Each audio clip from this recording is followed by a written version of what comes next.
ইসলামের পতাকা দেওয়া হলো জাফর রাদিয়াল্লাহু তাআলা আনহুর হাতে। জাফর রাদিয়াল্লাহু তাআলা আনহুকে বলা হলো, যুদ্ধ শেষ হওয়ার আগ পর্যন্ত খবরদার তোমার হাত থেকে যেন পতাকাটা নিচে না পড়ে। সত্য ইসলামের কালিমার পতাকা, লা ইলাহা ইল্লাল্লাহ, লা ইলাহা ইল্লাল্লাহ।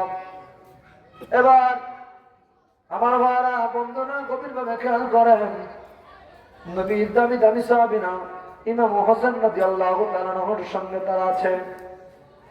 আলী আকবর বলতেছিলেন, আব্বা জান আমারে সময় দেন, আমি যাবে প্রথমে যুদ্ধ করে আসবো। বলে, না বাবা, তোমার যুদ্ধে যাওয়ার দরকার নয়। আব্বাস সামানদার বলতেছেন, ও ভাই হুসাইন, আমি প্রথমে যাব, আমার মনটা বড় চাই ইসলামের প্রথম শাহাদাতের কাতারে যেন আমি আব্বাস সালামদারের নাম খানা লিখিয়া নাই।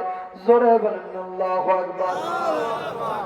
আব্বাস সালামদার মুশক খানা লিয়া, পানির মুশক কান্দের মধ্যে ঝুলাইয়া এবার রওনা হয়ে যায়।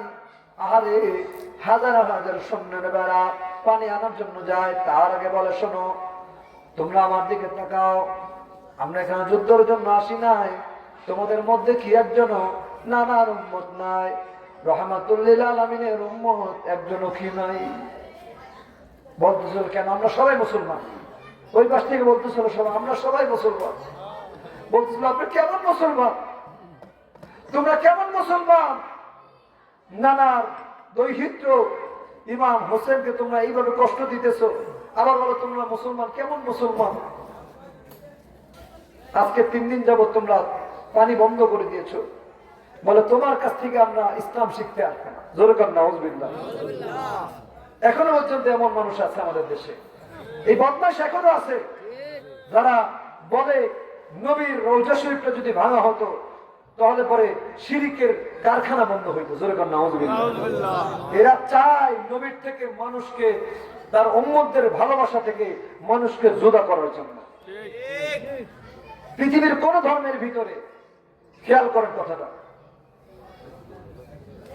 কোন ধর্মের ভিতরেও তারা আল্লাহ নিয়ে মারামারি করে না।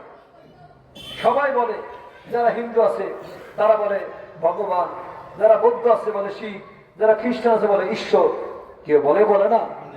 বলে। তারা বলে যে অবশ্যই স্রষ্টাকর্তা একজন আছে, যদিও তারা আরেকজনের সাথে শিরিক করে। সেইটা কখন আসবে? যখন আল্লাহর নামের সঙ্গে মুহাম্মদ রাসূলুল্লাহ নাম আসবে। আমার নবী এসে বলবে, কুল হুয়াল্লাহু আহাদ। কি বলতেছেন? কুল হুয়াল্লাহু আহাদ। শোনো, আল্লাহ কিন্তু এক। আল্লাহ কিন্তু কি?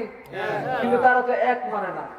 তারা মানে আল্লাহর সঙ্গে অমুক আছে, তমুক আছে, সমুক আছে, শিরিক কইরা কয় আসমানের মালিক অমুক দেবতা, জমিনের মালিক অমুক দেবতা, আবার গরুর মালিক অমুক দেবতা। বিভিন্ন জায়গার আলাদা আলাদা দেবতা নাম দেয় কি দেয় না? যাই হোক, ওইটা আমার বিষয় না। বিষয়টা বোঝানোর জন্য বলতেছি যে আল্লাহ নিয়ে মারামারি নাই। মারামারি হচ্ছে তখন যখন আপনার আমার নবী আসলো, তখনই মারামারি লাগে গেল।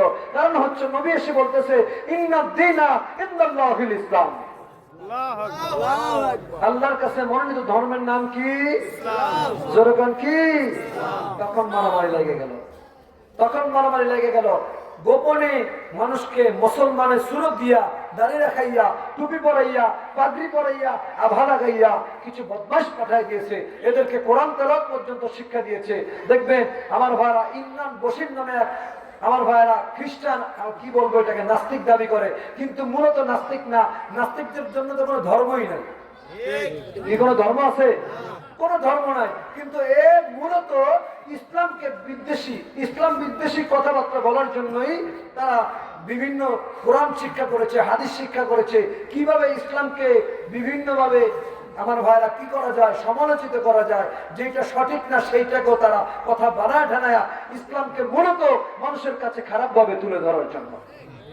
কথা বলে ঠিক না বেঠিক? এরা মূলত নাস্তিক না। নাস্তিকরা তো কোনো ধর্ম মানেই না, তারা সব ধর্মের বিপক্ষে। তারা আল্লাহ বিশ্বাসী না, তারা ঈশ্বর বিশ্বাসী না, তারা কি বলে এটাকে, ভগবান বিশ্বাসী না, কোনো বিশ্বাসী না। দেখা যাবে এই নাস্তিক ইমরান বশির, সে আবার হিন্দুদের পক্ষে কথা বলে। কথা বুঝতে পারছেন? সে আবার অন্য ধর্মের পক্ষে কথা বলে, কিন্তু মুসলমানদের বিপক্ষে বা বলে। মূলত হচ্ছে সে অন্য ধর্ম নিয়ে সমস্যা না, সমস্যা হচ্ছে ইসলাম ধর্ম নিয়ে তার চুলকানি। কথা ঠিক না বেঠে? যেটা হাদিসে নাই সেই কথাটা সে বাংলা অনুবাদ অটোমেটিকলি কইরা মানুষের ভিতরে বিভ্রান্তি ছড়াইতেছে। মানুষ বুঝতেছে সত্যই তো হাদিসের রেফারেন্স দিচ্ছে, পাশে আবার অনুবাদ দিচ্ছে, কিন্তু আমাদের বাঙালি মুসলমান তারা তো বাংলা অনুবাদ জানে না। অনুবাদ ওরা নিজের মতো টাইপ করে বাড়াইয়া নবীকে তারা কলঙ্কিত করতে চাচ্ছে। কারণ নবীকে যদি কলঙ্কিত করতে পারে তাহলে ইসলামকে ফাটল ধরানো সম্ভব, তা না হলে পৃথিবীর বুকে এমন কোন মায়ের পুত নাই যে ইসলামকে কলঙ্কিত করতে পারে। ইন্টারনেটে সার্চ দেন, দেখবেন পৃথিবীর সর্বশ্রেষ্ঠতম মানুষকে